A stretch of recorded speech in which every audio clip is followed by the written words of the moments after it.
আলহামদুলিল্লাহ, লেবুর ভারে যখন ডাল ভেঙে পড়ে, এই যে আল্লাহর রহমতে এত লেবু হয়েছে। লেবুর বাজারে কি দাম, লেবু কিনে খেতে হয় না মাশাল্লাহ।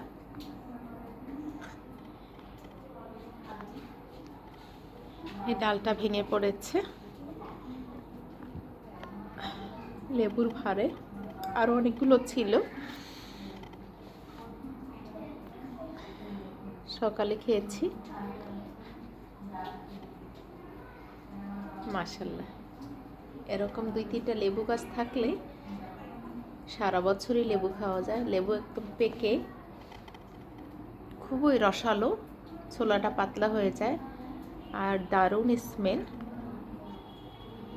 তো আপনারা টবে অথবা একটু জমি থাকলে ট্রাই করতে পারেন মাশাল্লাহ। সবাই দোয়া করবেন। আসসালামু আলাইকুম।